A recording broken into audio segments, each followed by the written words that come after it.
Hello everyone, I am Sunil Kumar BL, Associate Professor, Department of Computer Science and Engineering, Canara Engineering College. I am handling Advanced Computer Architectures 17 CS 72. Textbook is Advanced Computer Architecture by Kai Hong and Naresh Jotwani. Reference book is Computer Architecture, a Quantitative Approach by John L. Hennessy and David A. Patterson. Chapter 8 Multivector and SIMD Computers. Vector Processing Principle. Vector. A vector is a set of scalar data items, all of the same type, stored in memory. Usually, the vector elements are ordered to have a fixed addressing increment between successive elements called the stride. Vector processor. A vector processor is an ensemble of hardware resources, including vector registers, functional pipelines, processing elements, and register counters for performing vector operations. Vector processing. Vector processing occurs when arithmetic or logical operations are applied on vectors. It is distinguished from scalar processing, which operates on one or one pair of data. Vector processing is faster and more efficient than scalar processing. Vectorization. The conversion from scalar code to vector code is called vectorization. Vectorizing compiler. A compiler capable of vectorization is called a vectorizing compiler. Vector instruction type. There are 6 types of vector instructions. These are defined by mathematical mappings between their working registers or memory where vector operands are stored. Vector-vector instructions, vector scalar instructions, vector memory instructions, vector reduction instructions, gather and scatter instructions, masking instructions. So these are the 6 types.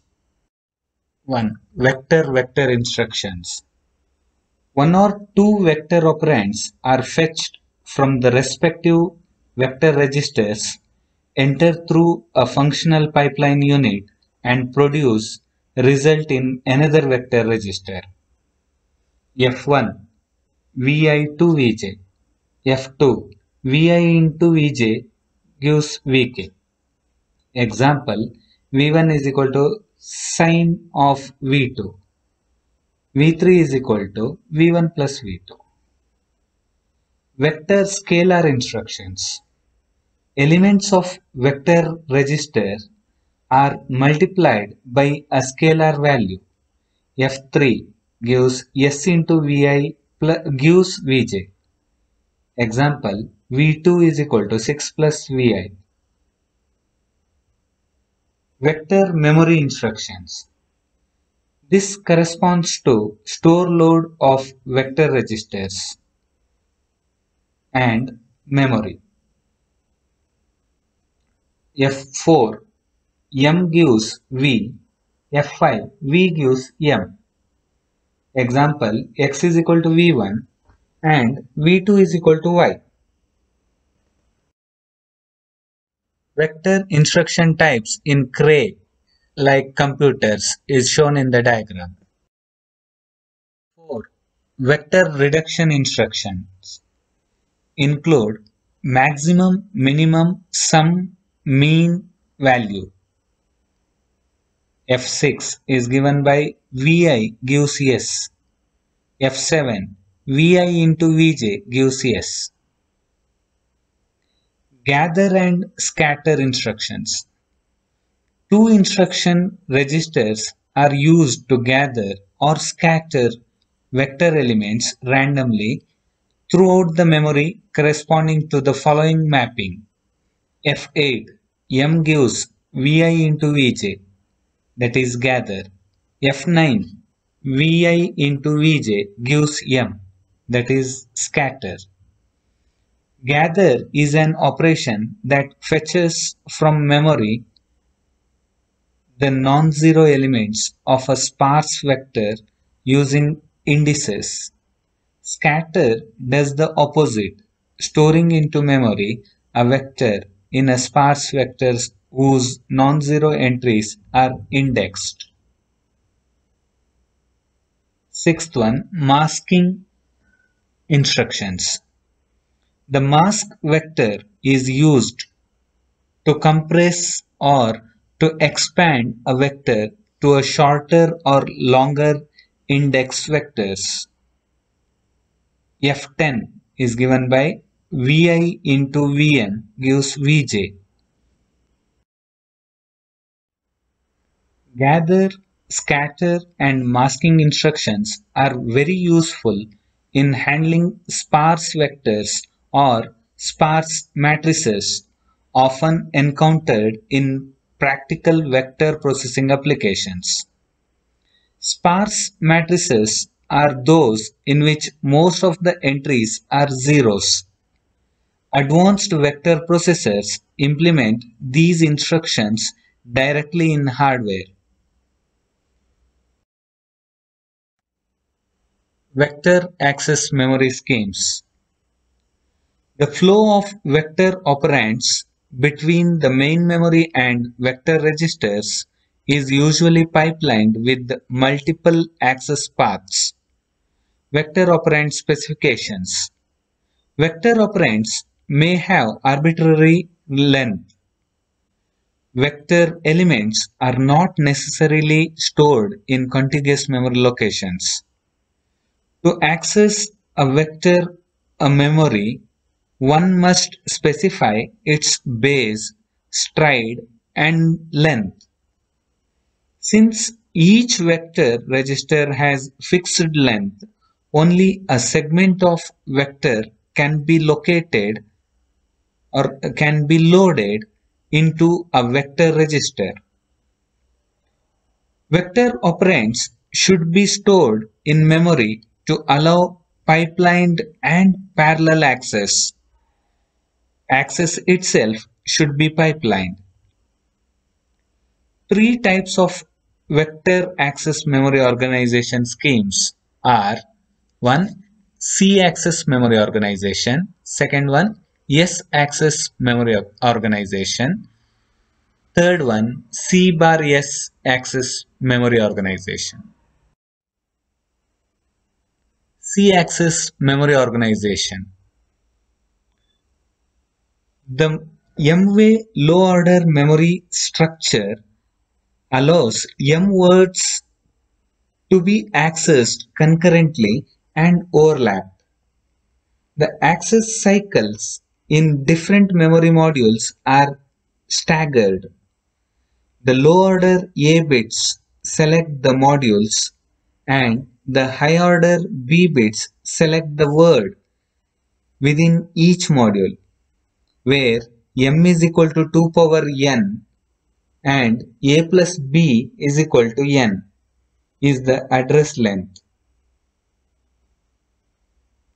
To access a vector with stride of 1, successive addresses are latched in address buffer at the rate of 1 per cycle. Effectively, it takes m minor cycles to fetch m words, which equals 1 major memory cycle as stated in the figure B. If the stride is 2, the successive access must be separated by 2 minor cycles in order to avoid access conflicts. This reduces the memory throughput by 1/2. If the stride is 3, there is no module conflict and the maximum throughput m words results. In general, C-axis will yield the maximum throughput of m words per cycle if the stride is relatively prime to m, the number of interleaved memory modules. S-axis memory organization. All memory modules are accessed simultaneously in a synchronized manner. The higher order n-a bits select the same offset word from each module. At the end of each memory cycle, as shown in diagram B, m is equal to 2 power a consecutive words are latched. If the stride is greater than 1, then the throughput decreases roughly proportionally to the stride. C bar S axis memory organization. Here, C axis and S axis are combined. N axis buses are used with M interleaved memory modules attached to each bus. The M modules on each bus are M-way interleaved to allow C access. In each memory cycle, at most M into N words are fetched if the N buses are fully used with pipelined memory accesses. The C bar S access memory is suitable for use in vector multiprocessor configurations. It provides parallel pipelined access of a vector data set with high bandwidth. A special vector cache design is needed within each processor in order to guarantee smooth data movement between the memory and multiple vector processors. NEC SX-X44 vector supercomputer. NEC claimed that this machine was the fastest vector supercomputer ever built up to 1992. The architecture is shown in the diagram. One of the major contributions to this performance was the use of a 2.9 nanosecond clock cycle based on VLSI and high-density packaging. There were 4 arithmetic processors communicating through either the shared registers or via the shared memory of 2 gigabytes. There were 4 sets of vector pipelines per processor, each set consisting of 2 add or shift and 2 multiply or logical pipelines. Therefore, 64-way parallelism was obtained with 4 processors, similar to that in the C90. Besides the vector unit, a high-speed scalar unit employed RISC architecture with 128 scalar registers. Instruction reordering was supported to exploit higher parallelism. The main memory was 1024-way interleaved. The extended memory up to 16 gigabytes provided a maximum transfer rate of 2.75 gigabytes per second. A maximum of 4 I/O processors could be configured to accommodate a 1 gigabyte per second data transfer rate per I/O processor. The system could provide a maximum of 256 channels for high-speed network. The graph shows vector or scalar relative performance of the IBM 3090/VF multi-vector multiprocessors. The architectural design of supercomputers continues to be upgraded based on advances in technology and past experience. Design rules are provided for high performance, and we review these rules in case studies of well-known early supercomputers. Performance directed design rules. Supercomputers are targeted toward large-scale scientific and engineering problems. They should provide the highest performance constrained only by current technology.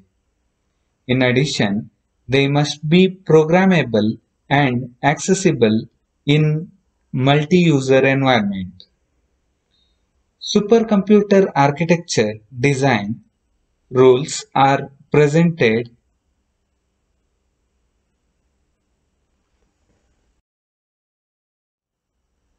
These rules are driven by the desire to offer the highest available performance in a variety of respects, including processor, memory, and I/O performance capabilities and bandwidths in all subsystems. Architecture design goals.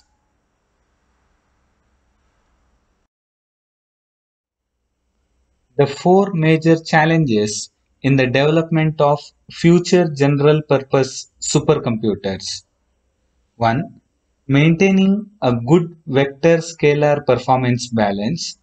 Second, supporting scalability with an increasing number of processors. Third, increasing memory system capability and performance. Fourth, providing high performance I/O and an easy access network. Balanced vector or scalar ratio.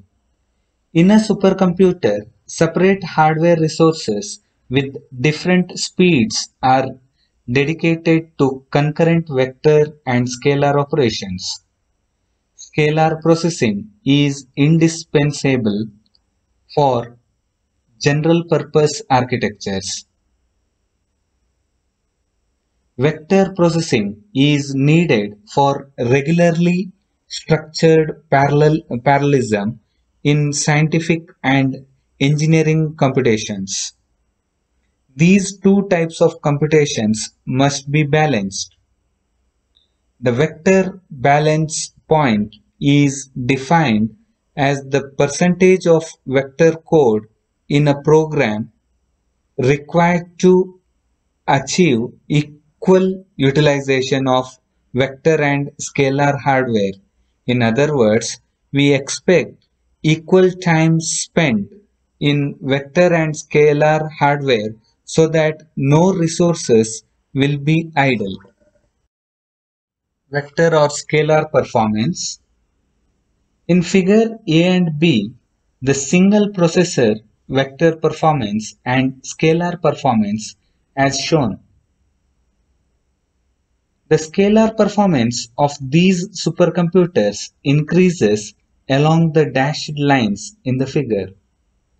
One of the contributing factors to vector capability is the high clock rate, and the factors include use of a better compiler and the optimization support provided. I/O and networking performance. With the aggregate speed of supercomputers increasing at least 3 to 5 times each generation, problem size has been increasing accordingly, as have I/O bandwidth requirements.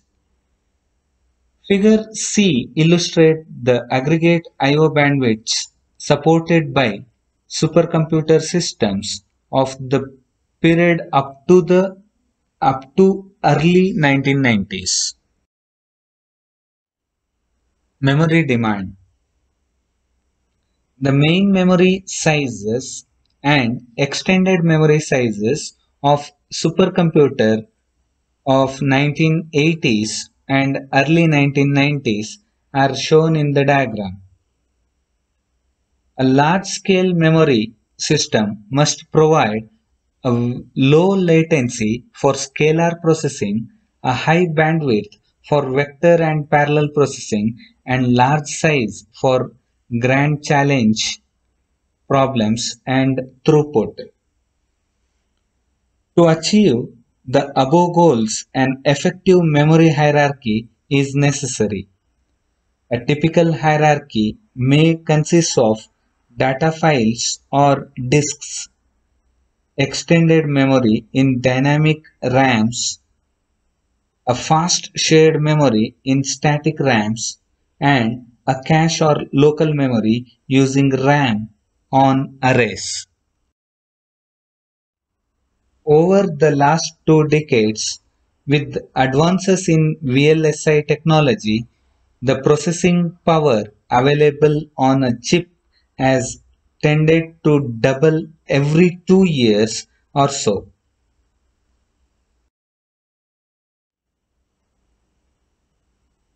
A schematic block diagram of the YMP8 is shown in the diagram. The system could be configured to have 1, 2, 4 or 8 processors. The 8 CPUs of YMP shared the central memory, the I/O section, the interprocessor communication section, and the real-time clock. The central memory was divided into 256 interleaved banks. Overlapping memory access was made possible through memory interleaving via 4 memory access ports per CPU. A 6 nanosecond clock period was used in CPU design. The central memory offered 16M, 32M, 64M, and 128M word options with a maximum size of 1 gigabyte. The SSD options were from 32M to 512M words or up to 4 gigabytes. The 4 memory access ports allowed each CPU to perform 2 scalar and vector fetches, one store and one independent I/O simultaneously. These parallel memory accesses were also pipelined to make the vector read and vector write possible. The system had built-in resolution hardware to minimize the delays caused by memory conflicts. To protect data, single error correction or double error detection logic was used in central memory and on the data channels to and from central memory. The CPU computation section consists of 14 functional units divided into vector, scalar, address, and control sections. Both scalar and vector instructions could be executed in parallel. All arithmetic was register to register. 8 out of the 14 functional units could be used by vector instructions. Large number of address, scalar, vector, intermediate, and temporary registers were used. The diagram shows the multi-stage crossbar network in the Cray YMP816. C90 and cluster. The C90 was further enhanced in technology and scaled in size from YMP series. The system was built with 16 CPUs, each of which was similar to that used in the YMP. The system used up to 256 megahertz of shared main memory among the 16 processors. Up to 16 gigabytes of SSD memory was available as optional secondary main memory.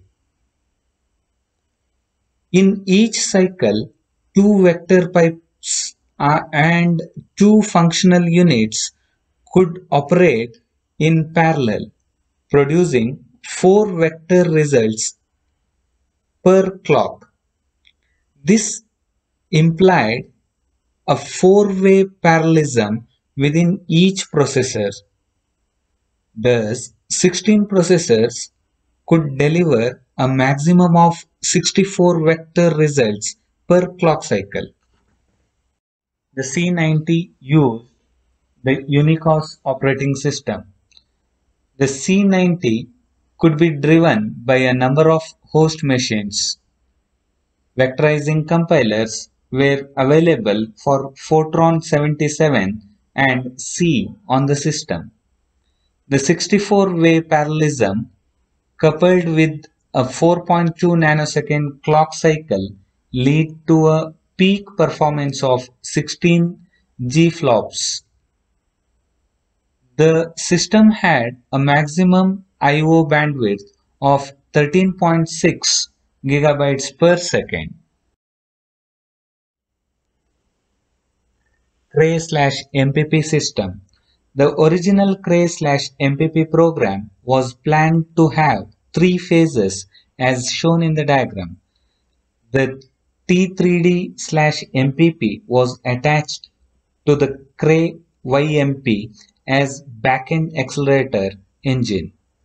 Besides hardware development, the biggest challenge in any MPP development is the software environment and the availability. The Cray T3D programming model was based on an MIMD oriented concept. The diagram shows the architecture of VP2600/10 uniprocessor system. The system could be expanded to have dual processors. The system clock was 3.2 nanosecond.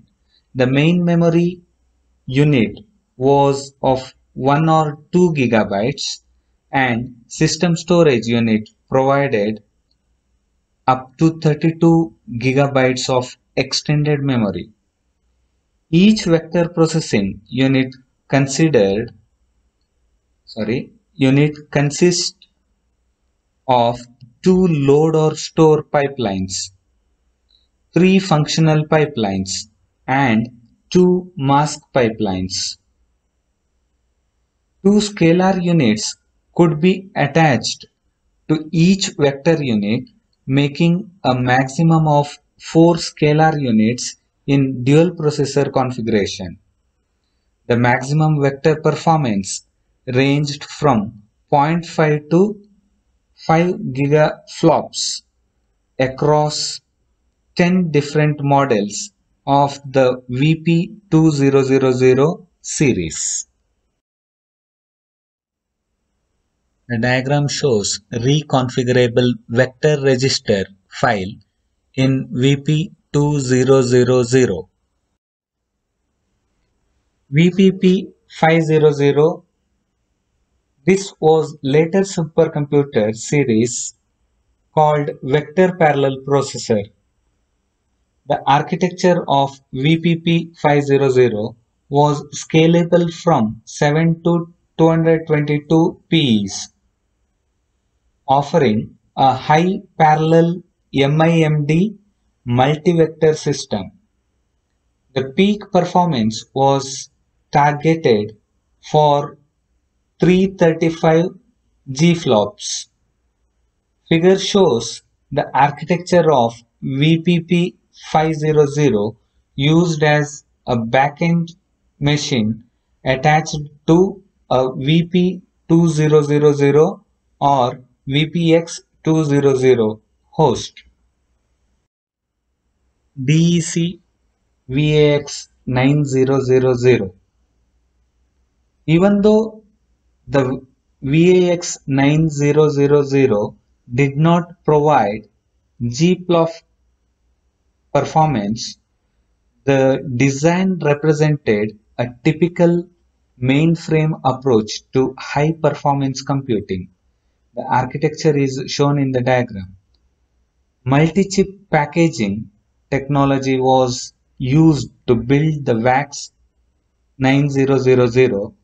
It offered 40 times the VAX/780 performance per processor. With a 4-processor configuration, this implied 157 times the 11/780 performance. When used for transaction processing, 70 TPS was reported on a uniprocessor. Peak vector processing rate ranged from 125 to 500 MFLOPS. Stardent 3000. The Stardent 3000 was a multiprocessor workstation evolved from the Titan architecture. The architecture and graphics subsystem of the Stardent 3000 are shown in the diagram. Two buses were used for communication between the four CPUs, memory, I/O, and graphics subsystems. The system featured R3000/R3010 processor or floating point units. The vector processors were custom designed. A 32 MHz clock was used. There were 128 kilobytes of cache. One half was used for instructions and other half for data. The buses carried 32-bit addresses and 64-bit data and operated at 16 MHz. They were rated at 128 megabytes per second each. The R bus was dedicated to data transfers from memory to the vector processor, and S bus handled all the other transfers. The system could support a maximum of 512 megabytes of memory. Thank you.